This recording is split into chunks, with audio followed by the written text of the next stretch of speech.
నూజివీడు చిన్న రసం ముక్కలు, అల్లం పేస్టు. ఈ ముక్కలకి అల్లం పేస్టుని బాగా కలిపి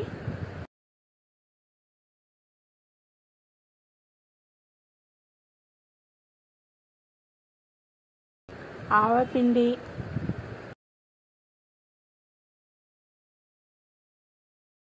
కారము,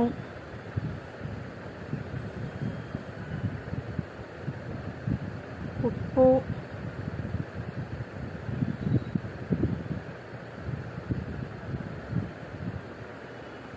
మెంతులు,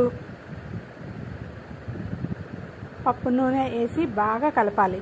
3 రోజుల తర్వాత ఊరి చాలా బాగుంటుంది. ఈ ముక్కలకి అల్లం పేస్ట్ తగిలి చాలా రుచిగా చాలా బాగుంటుంది. ఈ మామిడికాయ ముక్కలతో అల్లం పేస్ట్ కలిసి చాలా రుచిగా ఉంటుంది.